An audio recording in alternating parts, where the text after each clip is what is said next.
చేసుకోవడం కాకుండా తెలుగుదేశం అట్లాగే ఉండాలి, తను బార్గెనింగ్ కెపాసిటీ పెంచుకోవాలి. ఇది అక్కడ కనబడినటువంటి కాన్సెప్ట్. దాంట్లో ఇంకా క్లారిటీలు ఏమీ రావు. ఇక ఏమని చెప్పాలి ఇప్పుడు? ఫర్ ఎగ్జాంపుల్ ఏది దాన్ని ఏమంటారు, సూపర్ సిక్స్లు అవి అమలు కాలేదు. ఈ అమలు కాని దానికి ఆయన ఏమన్నా ఆన్సర్ చెప్పాడా?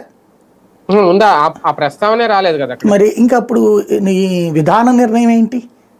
పథకాల ప్రస్తావనే తీసుకురాలేదు. రెండవది, ఇప్పుడు కొన్ని యాక్షన్స్ ఉంటున్నాయి. అప్పట్లో నువ్వు భావ ప్రకటన స్వేచ్ఛ మీద దాడి, దుర్మార్గం, హింస, జనాలు కొట్టడం ఏంటి, తిట్టడం ఏంటి అన్నావు. ఇప్పుడు కొట్టడం, తిట్టడం ఏం జరుగుతున్నది అన్నటువంటి పత్రికలు, అయ్యే పత్రికలు రాసినాయి, ఆడపత్రికలే.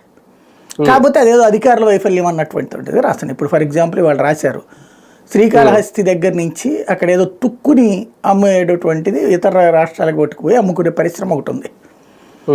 ఆ వ్యాపారం చేసుకోవడానికి 50 లక్షలు అడిగారట. నేను చేసే వ్యాపారం నీకు డబ్బులు ఇచ్చేదేంది అని అడిగితే